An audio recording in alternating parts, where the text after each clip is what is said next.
নমস্কার বন্ধুরা, সংহিতার রান্নাঘরে আপনাদের সকলকে স্বাগত। আমার আজকের রেসিপি কাজু বরফি। কাজু বরফি প্রত্যেকেরই একটা ভীষণ পছন্দের মিষ্টি। আমরা সাধারণত রাখি, দিওয়ালি, ভাইফোঁটা বা যে কোনো অনুষ্ঠানে এটা বাজার থেকে কিনে নিয়ে আসি। আজকে আমি দেখাবো কিভাবে কম খরচে এবং সহজেই এটা বাড়িতে বানিয়ে ফেলা যায়। সাথে থাকছে ছোট ছোট কিছু টিপস। চলুন দেখে নেওয়া যাক আমার আজকের রেসিপিটি। কাজু বরফি বানানোর জন্য আমি এখানে 1 কাপ কাজু আর 1 কাপ চীনাবাদাম নিয়ে নিয়েছি। আপনারা চাইলে পুরোটাই কাজু বাদাম নিয়ে নিতে পারেন। আমি এখানে বাজেট ফ্রেন্ডলি করার জন্য 2 রকম বাদাম সমপরিমাণ নিয়ে নিয়েছি। এবার এই বাদামগুলোকে আমি গ্রাইন্ড করে নেব। এখানে একটা কথা বলে রাখি, বাদামগুলো গ্রাইন্ড করার আগে অন্তত 2 ঘন্টা ফ্রিজে রেখে দিলে ভালো হয়, না হলে গ্রাইন্ড করার সময় বাদাম থেকে তেল বেরিয়ে যেতে পারে। এখানে চিনে বাদামগুলোকে আমি আগে হালকা রোস্ট করে খোসা ছাড়িয়ে নিয়েছি।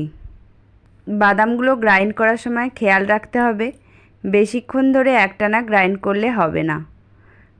বাদামগুলো গ্রাইন্ড করার পর এরকম চেলে নিতে হবে। যদি এর মধ্যে কোনো বড় দানা থেকে যায় সেগুলোকে আবার গ্রাইন্ড করে নিতে হবে। দেখুন, আমি 2 রকম বাদামের পাউডার তৈরি করে নিয়েছি। এবার আমি একটা কড়াই বসিয়ে নিয়েছি চিনির রস বানানোর জন্য। এখানে কড়াইটা ননস্টিকের বা মোটা কড়াই হলে ভালো হয়। আমি এখানে যে কাপে বাদাম নিয়েছিলাম সেই কাপের পরিমাণেই 1 কাপ চিনি আর 1 কাপ জল দিয়ে দিলাম।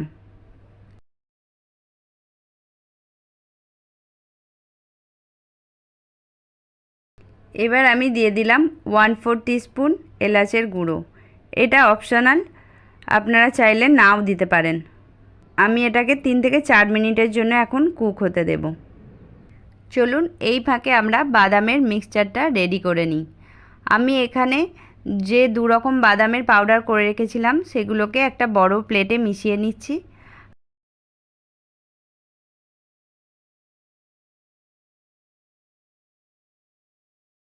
আর তার সাথে দিয়ে দিলাম 3 টেবিল চামচ মিল্ক পাউডার। এটা দিলে বরফির টেস্টটা আরও ভালো হয়।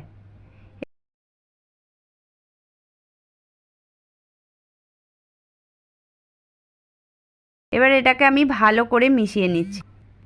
দেখুন 4 মিনিট হয়ে গেছে, আমাদের রসটা রেডিও হয়ে গেছে। রসটা আমাদের ঠিক এরকম একটা চটচটে রস লাগবে, কোনো একতার বা দুতারের রস নয়। এবার বাদামের যে মিক্সচারটা করেছিলাম সেটা দিয়ে দিচ্ছি।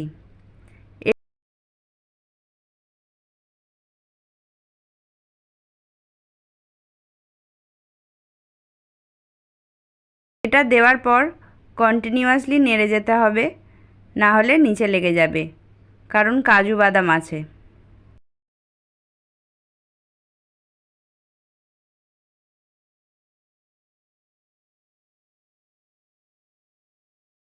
এটা 2 মিনিটের মধ্যেই দেখুন কতটা ঘন হয়ে গেছে।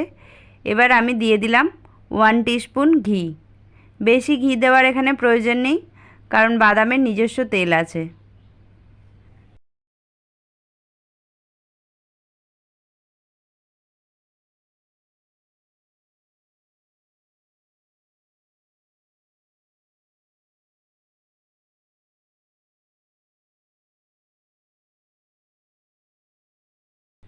দেখুন এটা নাড়তে নাড়তে আমার 15 মিনিট হয়ে গেছে।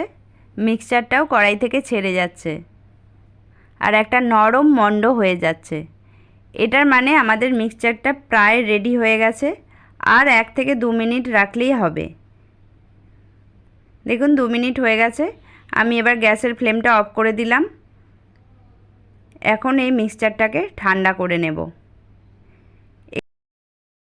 এখানে একটা ছোট্ট টিপস, মিক্সচার ঠান্ডা হয়ে যাওয়ার পরেও যদি এটা ভালো জমাট না বাঁধে তাহলে সেক্ষেত্রে সামান্য একটু ময়দা অ্যাড করে ভালো করে মিশিয়ে নেবেন, তাহলে এটা জমাট বেঁধে যাবে।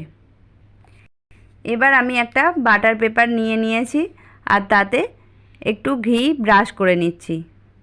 আপনারা বাটার পেপারের বদলে যে কোনো থালা বা কোনো পরিষ্কার প্যাকেটও নিতে পারেন। মিক্সচারটা আমার ঠান্ডা হয়ে গেছে, আটার ডোয়ের মতো হয়ে গেছে। এটাকে হাতে করে আমি বাটার পেপারের ওপর স্প্রেড করে নিচ্ছি। এবার এর ওপর আর একটা বাটার পেপার দিয়ে বেলন দিয়ে রোল করে নিচ্ছি, যাতে সব দিকের থিকনেসটা একই থাকে।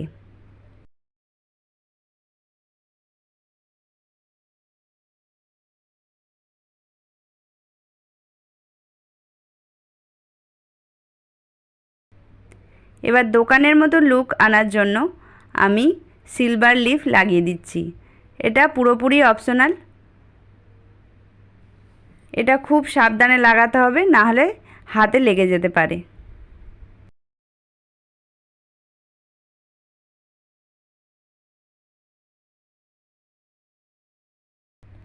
সিলভার লিফটা লাগানোর পরে আবার একবার বাটার পেপারটা আমি চাপিয়ে হালকা করে বেলনটা চালিয়ে নিচ্ছি, যাতে সিলভার লিফটা ভালোভাবে আটকে যায়। এবার এটাকে আমি সেট হতে দেব। এটাকে কখনোই ফ্রিজের মধ্যে রাখা যাবে না, রুম টেম্পারেচারেই এটাকে অন্তত 2 থেকে 2.5 ঘন্টার জন্য রেখে দিতে হবে, তাহলে এটা সেট হয়ে যাবে।